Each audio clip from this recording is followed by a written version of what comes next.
Hello, dear students. Welcome to Nidhi Science Academy. We were studying chapter Molecular Basis of Inheritance. Okay, in that we were dealing with silent features of human genome. Silent features क्या है? Human genome जो है वो 3164.7 million base pairs होते हैं human genome में. Average gene में 3000 bases होते हैं. ओके, पर उनके साइज़ वेरी करते हैं. लार्जेस्ट ह्यूमन जीन है वो डिस्ट्रोफिन है जिसके 2.4 मिलियन बेसेस हैं. ओके, तो एक स्टडी के हिसाब से फीचर्स बताए ह्यूमन जीनोम के. तो ये मेन है कि आपको बेसिकली रट लेना है. ज़्यादातर सेम होते हैं. 99% जो nucleotide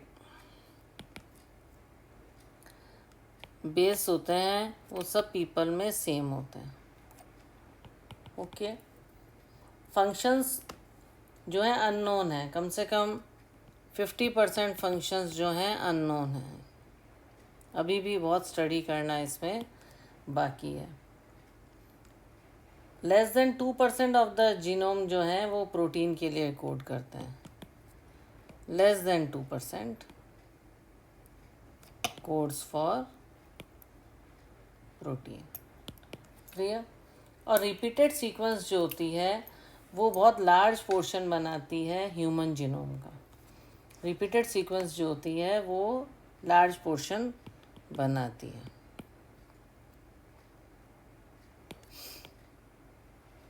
repeated sequences. Okay, they form a large genome. इसी तरह से लिख लिख के याद करते जाइए.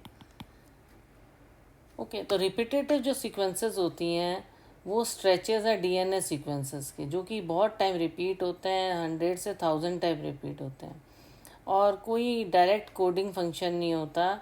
ये खाली लाइट करते हैं, थ्रो करते हैं कुछ लाइट, कुछ रोशनी डालते हैं क्रोमोसोम स्ट्रक्चर, डायनामिक्स और इवोल्यूशन पे. ओके, जो रिपीटेटिव सीक्वेंसेस हैं उनका वो क्या करते हैं, किसके बारे में हमें बताते हैं. थोड़ा हमें पता लगता है क्रोमोसोम के स्ट्रक्चर.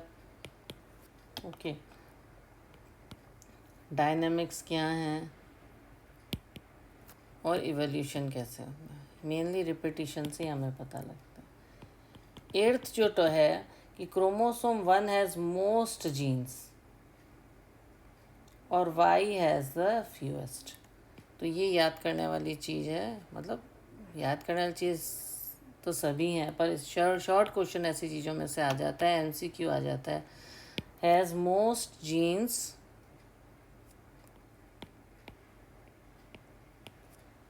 और वाई में है has the fewest.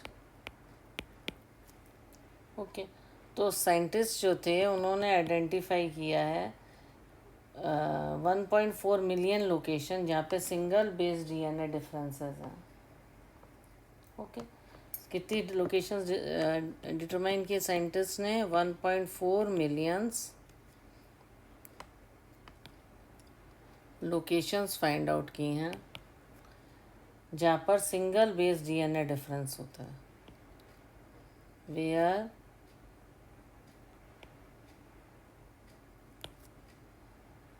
Single base DNA difference. Okay, तो SNPs इसको बोलते हैं सिंगल न्यूक्लियोटाइड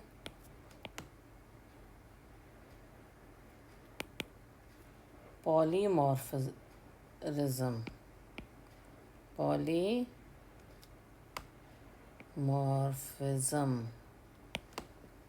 ओके, जहाँ पे 1.4 मिलियन लोकेशंस हैं और सिंगल बेस है डीएनए डिफरेंस में. Scientist have identified about 1.4 million locations जो कि सिंगल बेस डिफरेंसेस जो है होता है ह्यूमन में. Occurs in human. ओके, तो उसको क्या बोलते हैं? Single nucleotide polymer morphism. तो ये इंफॉर्मेशन प्रॉमिस करती है, रिवोल्यूशन बताती है process of finding chromosomal locations, और डिजीज़ एसोसिएटेड सीक्वेंसेस क्या हैं, और ह्यूमन हिस्ट्री के बारे में बताते हैं। तो कुछ एप्लीकेशन और फ्यूचर चैलेंजेस भी आए उसमें।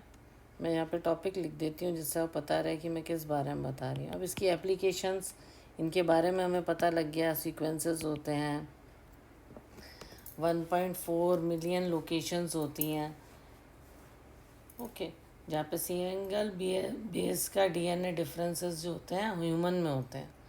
तो एप्लीकेशन और फ्यूचर चैलेंजेस क्या हुए इसके, कि जो मीनिंगफुल नॉलेज है डीएनए सीक्वेंस की, जो डिफाइन करती है research through coming decades leading to our understanding biological system. तो कई इसमें रिसर्च की गई, एक्सपर्टीज़ हुए, क्रिएटिविटी की, कि 10 में से 1000 ऑफ साइंटिस्ट जो थे उन्होंने बहुत पब्लिक और प्राइवेट सेक्टर वर्ल्ड वाइड उनको डिस्कवर किया। ग्रेटेस्ट इम्पैक्ट था एचजी सीक्वेंस पे, और इनेबल किया, नई अप्रोच हुई बायोलॉजिकल रिसर्च पे, ह्यूमन जीनोम पे, और कुछ जीन्स को स्टडी किया गया। और जो होल जीनोम सीक्वेंसेस थे और नए हाई थ्रू आउट टेक्नोलॉजीज थी, सिस्टमेटिकली ब्रॉडर स्केल पे पता गया।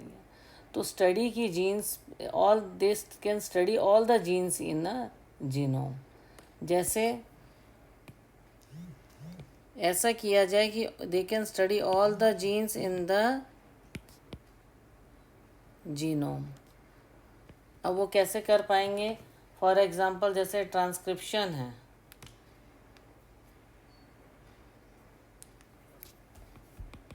स्टडी किस पे किया? All genes in the genome. तो all the transcripts in particular tissue और ऑर्गन और ट्यूमर, ठीक है। ट्रांसक्रिप्शन को स्टडी किया गया किसमें? टिश्यू, ऑर्गन में और ट्यूमर में। जैसे कैसे टेंस और थाउजेंड्स ऑफ जीन हैं और प्रोटीन है, वो एक साथ वर्क करते हैं और इंटरकनेक्टेड नेटवर्क होता है उसमें, ओके। तो इस पे स्टडी किया गया कि थाउजेंड्स ऑफ जीन्स और protein work together in a thousands of genes and protein, they work together in interconnected networks.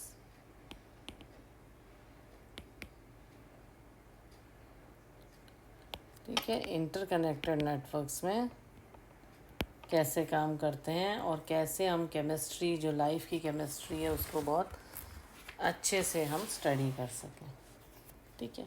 इसमें नेक्स्ट टॉपिक जो आता है डीएनए फिंगरप्रिंटिंग। डीएनए फास्ट लिखना पड़ता है, पेंसिल स्लिप हो जाती है। तो 99.9% हमने बताया बेस सीक्वेंस होते हैं, सेम होते हैं। तो ह्यूमन जीनोम कम से कम 3 × 10⁻⁹ पेयर्स होते हैं। तो कितनी सीक्वेंसेस बनेंगी? तो जो डिफरेंस है बेस सीक्वेंसेस का, ओके, सीक्वेंस है डीएनए का, जो उसे हर इंडिविजुअल में यूनिक बनाता है फिनोटाइपिक अपीयरेंस में। अगर एक जना फाइंड आउट करता है जेनेटिक डिफरेंस दो इंडिविजुअल में और बाकी इंडिविजुअल में, तो हमेशा वो स्टडी करेगा क्या डीएनए सीक्वेंसिंग में क्या चेंजेस हैं, ओके। तो ये बहुत एक्सपेंसिव टास्क है। जैसे फॉर एग्जांपल, जैसे हमें 2 सेट्स हैं, हमने बताया ना, एक में 3 × 10⁻⁹ बेस पेयर्स हैं, ओके। तो इसके लिए कैसे स्टडी किया जाए? तो सबसे क्विक वे क्या है? DNA fingerprinting.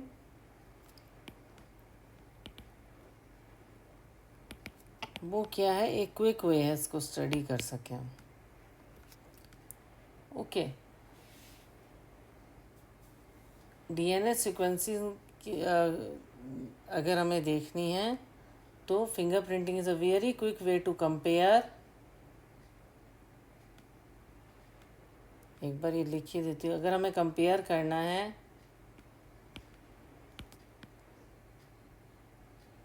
DNA sequences of any two individual. Okay, और डीएनए फिंगरप्रिंटिंग में क्या होता है, आइडेंटिफाई करते हैं। इसमें सबसे पहला स्टेप क्या करते हैं डीएनए सीक्वेंसिंग में, वी आइडेंटिफाई डिफरेंस इन सब स्पेसिफिक, क्या डिफरेंस है स्पेसिफिक रीज़न जो है डीएनए का, उसमें क्या डिफरेंस है, specific regions in DNA sequence. इसको क्या बोलेंगे, repetitive DNA, called as repetitive DNA. तो इसमें क्या होता है, स्मॉल स्ट्रेच होता है डीएनए का, because in this sequence a small stretch of DNA is repeated many times. तो डीएनए फिंगरप्रिंटिंग में आइडेंटिफाई करते हैं स्पेसिफिक रीजन को, क्योंकि एक स्मॉल स्ट्रेच जो होता है, स्मॉल स्ट्रेच ऑफ डीएनए जो होता है,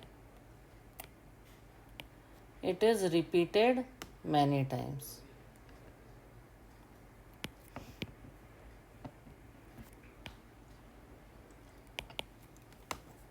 ओके, जो ये रिपीटेड डीएनए जो है वो सेपरेट किए जाते हैं बल्क जीनोमिक डीएनए से।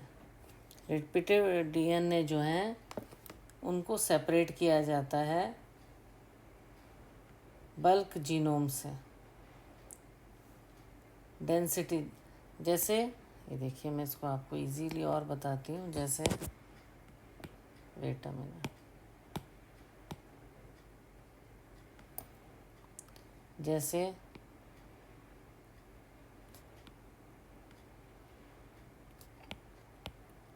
बल्क जीनोम डीएनए, ओके, इसके अंदर से सेपरेट क्या किया,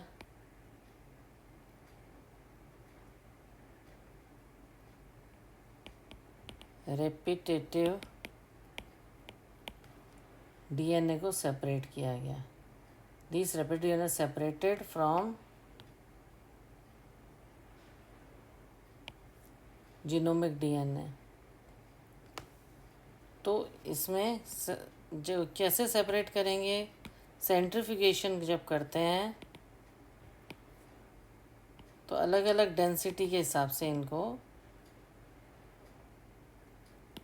सेंट्रीफ्यूगल मशीन होती है, अगर आपने कभी लैब में देखा हो तो उसे ऑन करते हैं तो डिफरेंट टेस्ट ट्यूब्स में डाल देते हैं और फिर वो बहुत तेज़ी से रिवॉल्व करती है, तो अलग अलग डेंसिटी वाले सब अलग अलग सेपरेट हो जाते हैं।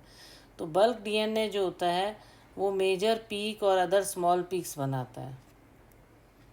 जो बल्क डीएनए होता है वो क्या फॉर्म करता है,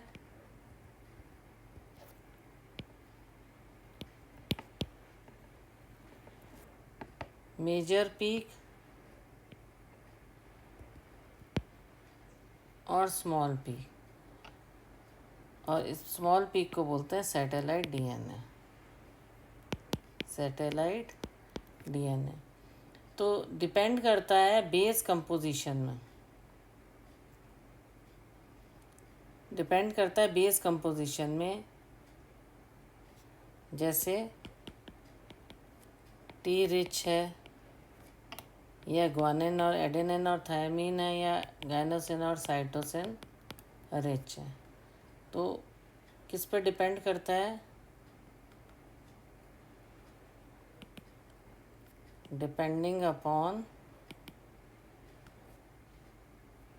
एक तो बेस कंपोजिशन क्या है,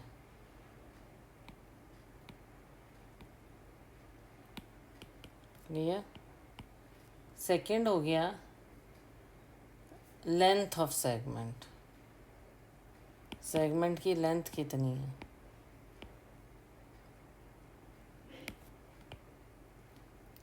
थर्ड हो गया नंबर ऑफ रिपीटेटिव यूनिट कितनी है।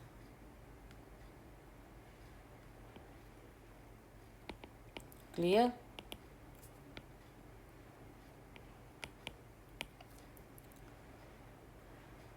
तो सैटेलाइट जो डीएनए है वो क्लासीफाई कई कैटेगरीज में किया गया है। और ये जो किस में क्लासीफाई किया, माइक्रो और मिनी सैटेलाइट में। माइक्रो सैटेलाइट और मिनी सैटेलाइट और माइक्रो सैटेलाइट में ये सीक्वेंसेस नॉर्मली कोड नहीं करती हैं प्रोटीन के लिए, पर ये large portion of human genome बनाती हैं। ओके, ये जो सीक्वेंसेस हैं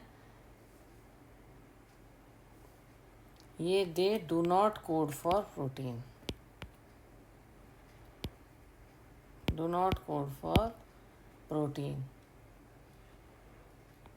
बट लार्ज पोर्शन बनाती हैं, but they form large portion of human genome. Clear? तो ह्यूमन जीनोम का ये लार्ज पोर्शन बनाती हैं। ओके, डीएनए फिंगरप्रिंटिंग क्या इन्वॉल्व करती है, डिफरेंस स्पेसिफिक रीजन का डीएनए सीक्वेंस का, जिसको रिपीटेटिव डीएनए कहते हैं, क्योंकि इस सीक्वेंस में स्मॉल स्ट्रेच ऑफ डीएनए जो है कई बार रिपीट हुआ है, और ये डीएनए सेपरेट होते हैं बल्क जीनोम से डिफरेंट पीक्स पे ड्यूरिंग डेंसिटी ग्रेडियंट सेंट्रीफ्यूगेशन के टाइम। तो बल्क डीएनए क्या आता है, मेजर पीक और माइनर स्मॉल पीक्स बनाता है, और उसको सैटेलाइट डीएनए कहते हैं। तो बेस कंपोजिशन क्या होगा, लेंथ ऑफ सेगमेंट क्या होगा, number of repetitive unit. Satellite DNA को क्लासीफाई किया गया कई कैटेगरी में, जैसे माइक्रो सैटेलाइट, मिनी सैटेलाइट। तो ये सीक्वेंसेस वैसे तो प्रोटीन के लिए कोड नहीं करती, पर ये large portion of human genome के लिए कोड करती हैं। दे फॉर्म करती हैं large portion of human gene. तो ये जो सीक्वेंसेस हैं ये हाई डिग्री ऑफ पॉलीमॉर्फिज्म बताते हैं और बेसिस बनाते हैं डीएनए फिंगरप्रिंटिंग का। ये जो सीक्वेंसेस हैं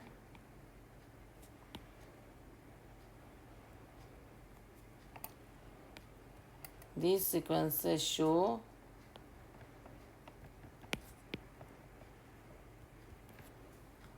high degree of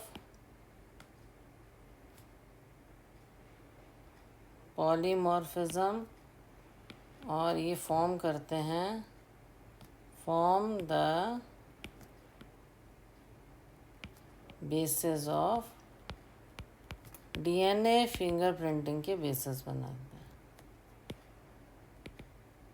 ठीक है, इसमें बहुत ज़्यादा पॉलीमॉर्फिज्म होता है।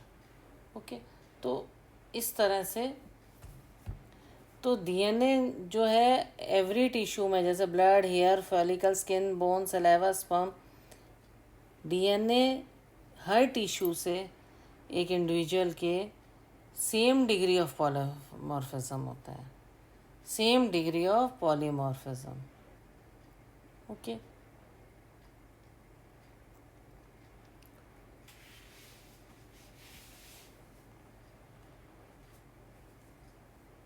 पॉलीमॉर्फिज्म होता है सेम डिग्री ऑफ। ओके, तो इसको हम कैसे करेंगे, जैसे आप देखते हो डीएनए हमने लिया,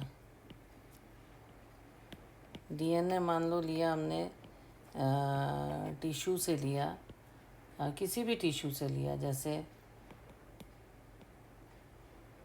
टिश्यू से लिया हमने क्या डीएनए, आप चाहे उसको ब्लड से लो, क्लियर, ब्लड से, हेयर फॉलिकल से, क्लियर, और स्किन से लिया जाता है, या बोन से लीजिए, या सलाइवा, या स्पर्म एट्सेट्रा। आप कहीं से भी लेते हैं तो आप देखते हैं जो डीएनए हैं किसी भी उनके सेम डिग्री ऑफ पॉलीमॉर्फिज्म है, दे show same degree of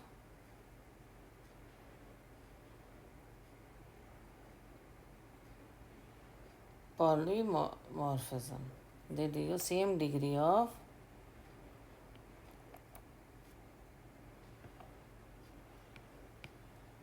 polymorphism. Polymorphism का मतलब होता है मैनी फॉर्म्स। जैसे हम देखते हैं कई चीज़ें हैं जो इनहेरिटेंस में रिलेटेड टू ईच अदर है।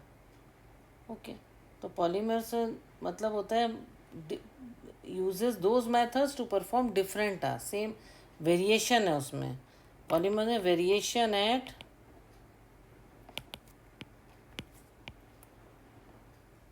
Genetic level. ओके, कई फॉर्म्स होती हैं, सेम डिग्री की फॉर्म्स होती हैं अलग अलग जीन्स के हिसाब से। ओके, तो यूज़फुल हो जाता है आइडेंटिफाई करने, क्योंकि एक ही डिग्री का उसमें पॉलीमॉर्फिज्म वेरिएशन एक ही तरह का होता है, तो it is easy to identify. Same degree of polymorphism होने से, वेरिएशन होते थे, तो यूज़फुल टू आइडेंटिफाई। कहाँ पर? फॉरेंसिक।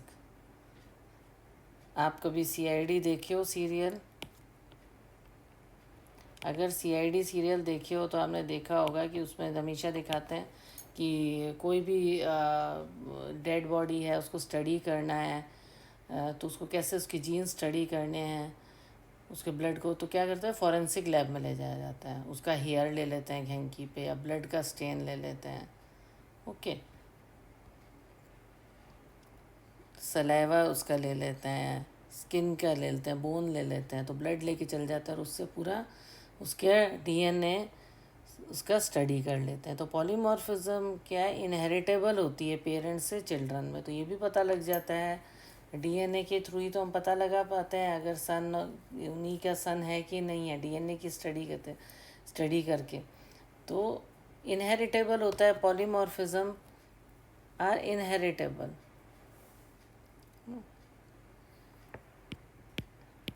इनहेरिटेबल मतलब पेरेंट्स से सन में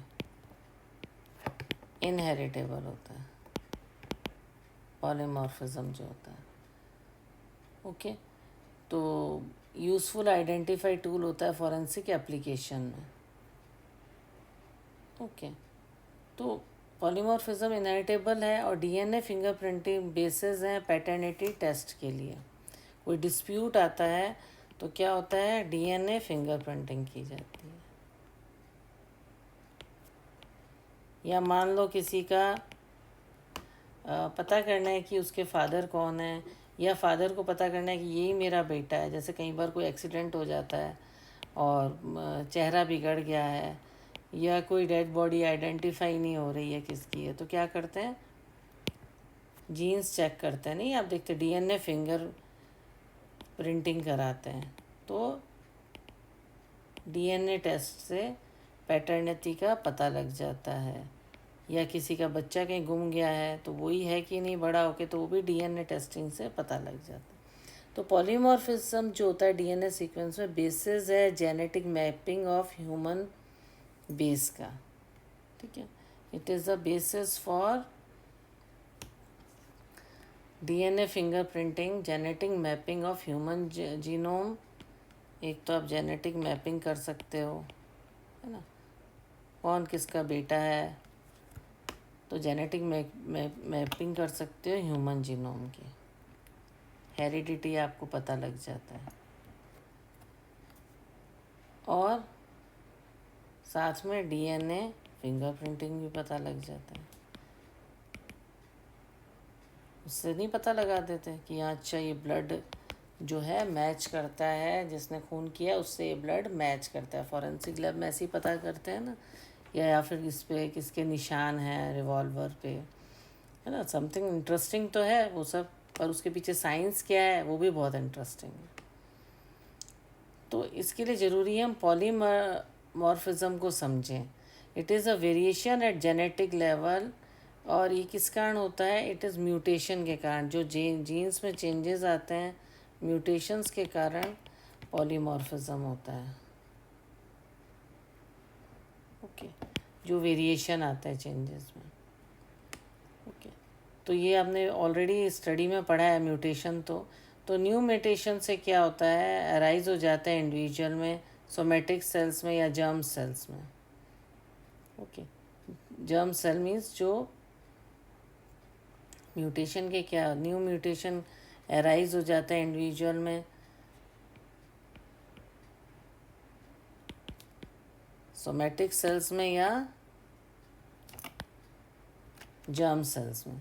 जर्म सेल्स में होता है, सेल्स जो होते हैं वो जनरेट करते हैं गैमेट्स।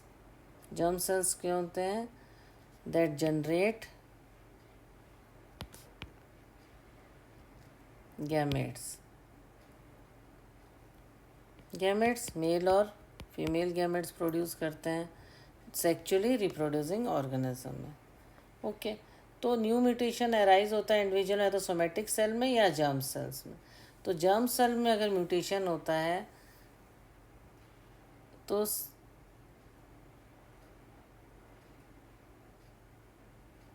ओके, जर्म सेल में म्यूटेशन ये नहीं है कि सीरियसली इम्पेयर कर देता है इंडिविजुअल की एबिलिटी कि उसको आगे ऑफस्प्रिंग्स नहीं हो रहे या उसकी जनरेशन नहीं बढ़ रही। ओके, तो ये वैसे भी स्प्रेड हो सकता है। It can spread to the other member of population दूसरी थ्रू सेक्चुअल रिप्रोडक्शन।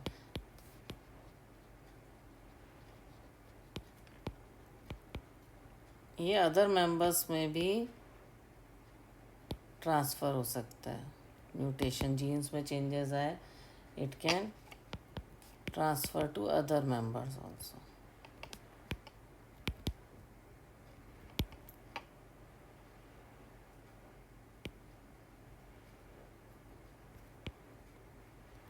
ओके, तो एलएलई अगेन रिकॉल एलएलईज जो पढ़े थे चैप्टर 5 में, आपने वेरिएशन में डिस्क्राइब किया था डीएनए पॉलीमॉर्फिज्म। अगर मोर देन वन वेरिएंट है ह्यूमन पॉपुलेशन में और ग्रेटर देन फ्रीक्वेंसी है,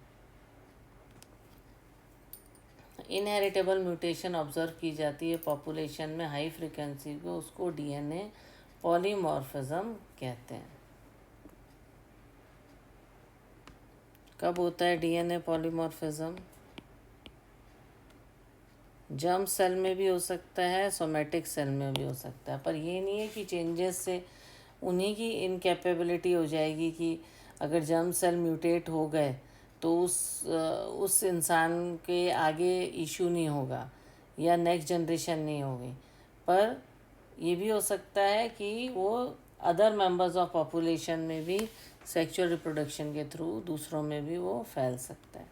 तो डीएनए पॉलीमॉर्फिज्म क्या है अगर हम डिस्क्राइब करें तो अगर more than one variant, if अगर variant more than one variant है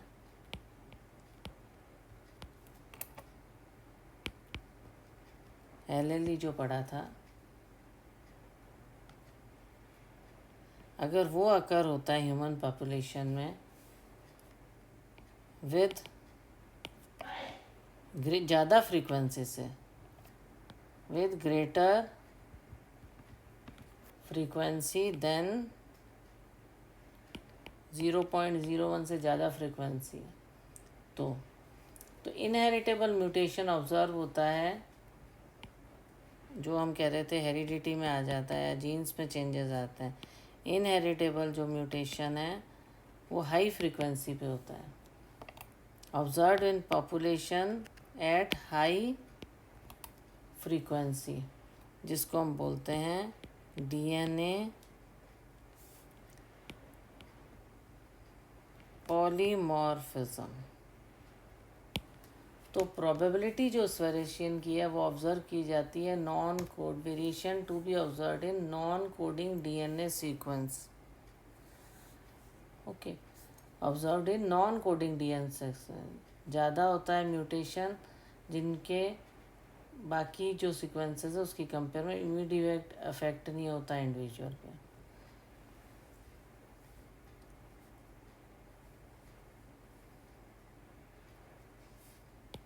ये किस में ऑब्जर्व किया जाता है?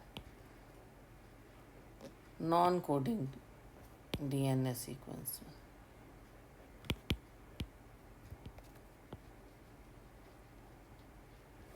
ओके, बाकी इसमें इमीडिएट इफेक्ट नहीं देखा जाता।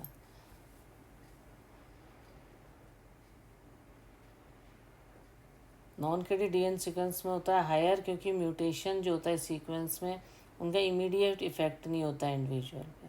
तो ये म्यूटेशन क्या धीरे धीरे एक्यूमुलेट होता है जनरेशन आफ्टर जनरेशन, और एक बेस बना लेता है वेरिएबिलिटी का, पॉलीमॉर्फिज्म का। तो variety of different type of polymorphism जो है single nucleotide change to a very large scale changes हो जाता है। ओके, तो पॉलीमॉर्फिज्म इवोल्यूशन में बहुत बड़ा रोल है, जिसको आप हायर क्लासेस में और पढ़ोगे। तो टेक्निक है जो डीएनए फिंगरप्रिंट की, जो किसने डेवलप की थी,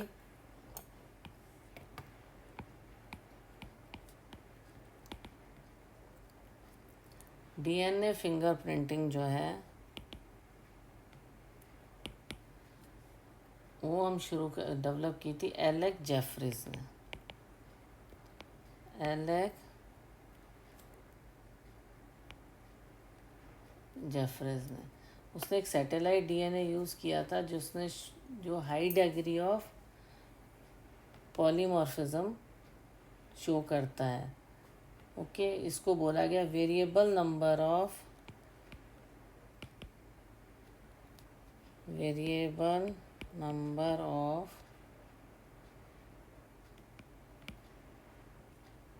tandem repeats, VNTR. Use a satellite DNA as probe that shows very high degree of polymorphism. Okay, तो इसमें क्या हुआ, high degree of isolation Alec Jeffrey ने डीएनए फिंगरप्रिंटिंग ऑब्जर्व की, और इसमें variable number of tandem repeats, high degree of polymorphism था। और इसमें क्या हुआ, इसमें आइसोलेशन ऑफ डीएनए क्या शो किया, इसने आइसोलेशन ऑफ डीएनए को अलग किया। फिर डाइजेशन हुआ of DNA by restriction endonucleases,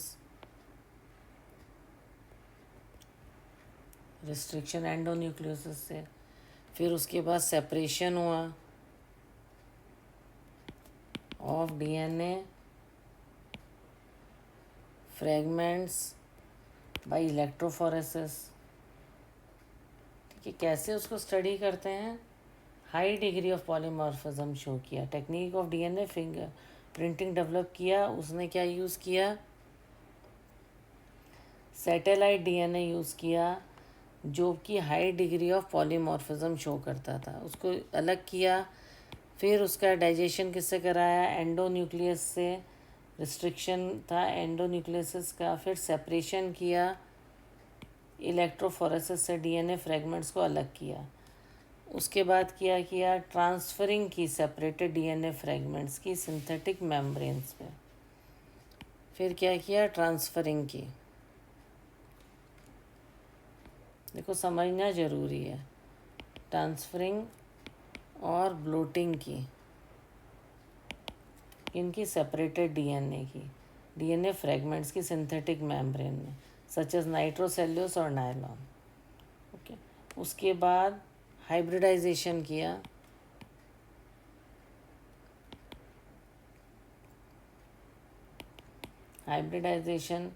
using labelled VNTR probe. फिर उसमें हाइब्रिडाइजेशन किया। फिर हाइब्रिडाइज डीएनए फ्रेगमेंट्स जो थे उनको स्टडी किया। Clear, detection of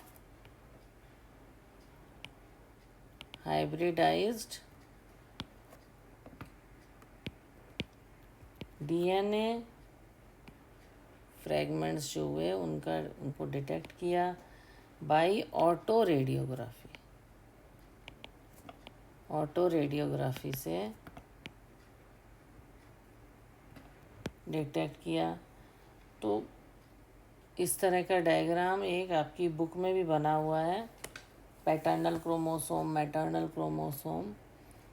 okay, 7-2। फिर उसके बाद डीएनए फिंगरप्रिंट बताया गया है, जिसमें different copy number of VNTR बताए गए हैं कि नंबर ऑफ शॉर्ट कैसे हुआ। फिर एम्पलीफाइड से सेपरेट किए गए डीएनए फ्रेगमेंट को। ये आप अपने बुक के पेज नंबर 123 में देख सकते हो एनसीईआरटी की बुक में डायग्राम। वो समझने के लिए डायग्राम, वो उसको बनाने का कोई मतलब नहीं है।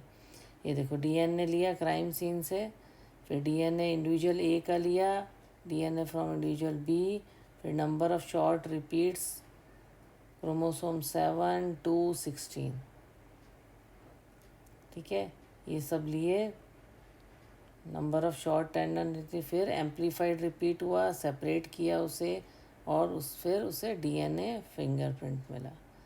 ओके, तो इस डायग्राम से बहुत अच्छे समझ आ रहा है। जैसे सिंपल उसने बता दिया कि ये मान लो आप ये पैटर्नल क्रोमोसोम्स हैं और मैटर्नल क्रोमोसोम्स हैं, तो ये बना दिया, एक ये बना दिया, ये आपका क्रोमोसोम 7। ओके, जस्ट मैं रफ आपको बता देती हूँ, ये भी क्रोमोसोम 7। उसके बाद और डायग्राम बनाए हैं, रफली हम बता देती हूँ, क्लियर देखना है तो इस पेज नंबर दे। क्रोमोसोम 2, ठीक है, ये क्रोमोसोम 2। फिर है क्रोमोसोम 16, ओके, फिर है क्रोमोसोम 16। तो इन्होंने क्या किया, ये डीएनए लिया ए इंडिविजुअल से, फिर डीएनए लिया बी इंसान से। ओके, और ये यहाँ पे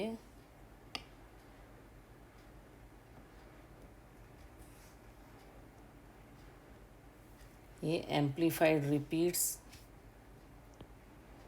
ये देखिए amplified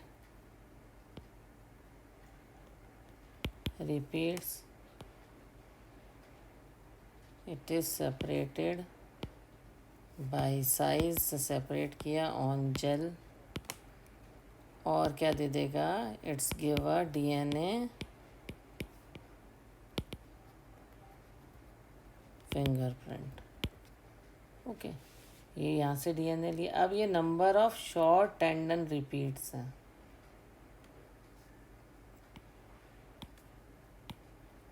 wait a minute,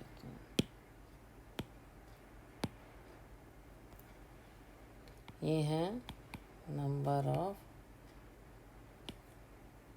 short tandem repeats. Clear, तो यहाँ भी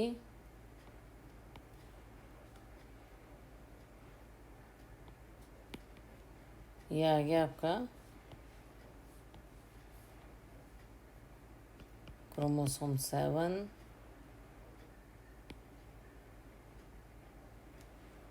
फिर इस तरह से बना हुआ है, ये क्रोमोसोम 2, ये क्रोमोसोम 16। ओके, अब ये आपके और डीएनए फिंगरप्रिंट आ जाएगा। Number of short tandem repeats, ये नंबर ऑफ शॉर्ट टेंडम्स रिपीट यहाँ आ जाए।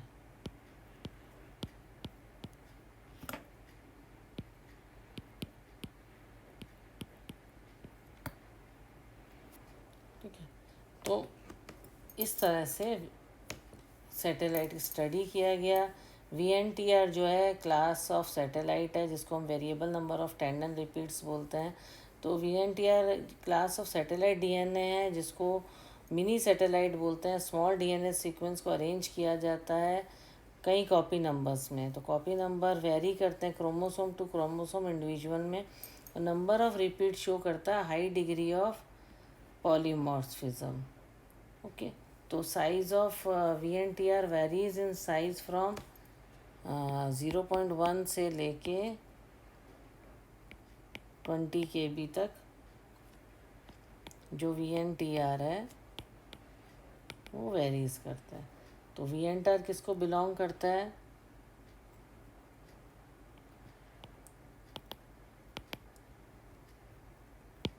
मिनी सैटेलाइट DNA को बिलोंग करता है। ओके, क्रोमोसोम टू से, और ये high degree of number of repeat होता है इसमें, और नंबर ऑफ रिपीट क्या शो करते हैं? नंबर ऑफ रिपीट शो करते हैं high degree of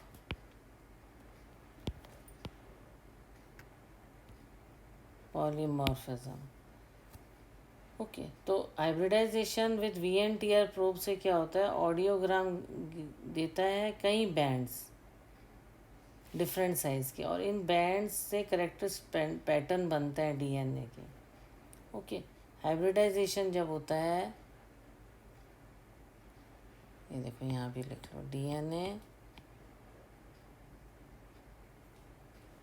from crime scene.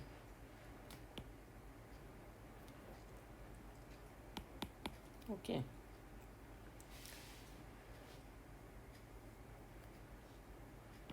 क्या होता है आफ्टर, आप डायग्राम में जैसे देख रहे हो, हाइब्रिडाइजेशन में इससे क्या होता है? विद VNTR प्रोब क्या होता है? ऑडियोग्राम गिव मैनी बैंड्स, जो auto radio gram gives many bands of different sizes के बैंड देता है, और ये बैंड जो एक करेक्टर्स पैटर्न बनाते हैं, और ये बैंड्स क्या बनाते हैं? एक करेक्टरिस्टिक पैटर्न बनाते हैं फॉर एन इंडिविजुअल DNA के लिए। तो ये डिफ़र करता है इंडिविजुअल टू इंडिविजुअल, खाली मोनोजाइगोटिक, ये डिफ़र करता है individual to individual except monozygotic,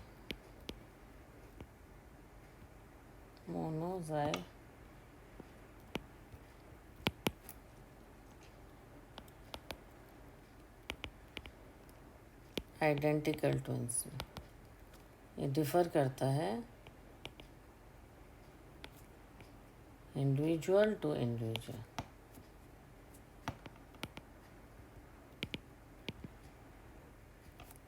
okay, तो ये जो बैंड्स हैं करेक्टर पैटर्न देते हैं। सेंसिटिविटी इस टेक्निक की क्या है? इंक्रीज़ हो जाती है पॉलीमरेज चेन रिएक्शन से, जिसको आप चैप्टर 11 में भी पढ़ोगे। तो DNA from a single cell जो है वो बहुत है परफॉर्म करने के लिए। DNA फिंगर प्रिंटिंग सेल, खाली हमें DNA चाहिए, DNA from single cell is enough to perform DNA fingerprinting analysis. और उसके साथ में एप्लीकेशन इन फॉरेंसिक साइंस, इसकी बहुत वाइडर एप्लीकेशन है पॉपुलेशन में और जेनेटिक डाइवर्सिटीज़ में। कई प्रोब्स आ गए हैं जेनेटिक DNA फिंगरप्रिंट्स के। तो DNA from a single cell is enough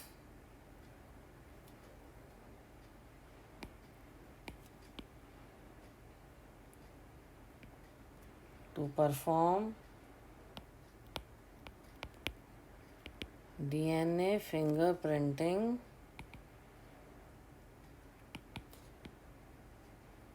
analysis. Okay, तो आज आपका ये चैप्टर जो है कंप्लीट हो गया है मॉलिक्यूलर बेसिस ऑफ इनहेरिटेंस। मैंने बहुत फास्ट नहीं पढ़ाया, एकदम स्लो करके एक एक टॉपिक समझाया है। क्लियर होना बहुत ज़रूरी है। देखो लिखा हुआ मैटर तो कहीं से ही मिल जाएगा, पर मेन है समझा नहीं तो याद नहीं होगा। तो इसके बाद इवोल्यूशन तो मैं डायरेक्ट बुक से ही आपको कराऊंगी, क्योंकि वो ऐसा चैप्टर है बुक से साथ साथ समझाऊंगी। पर ये जो है ज़्यादा अलग तरह की एक्सप्लेनेशन मांगते हैं, डायग्राम बना के इसको इस चैप्टर को एक्सप्लेन करना ज़रूरी है।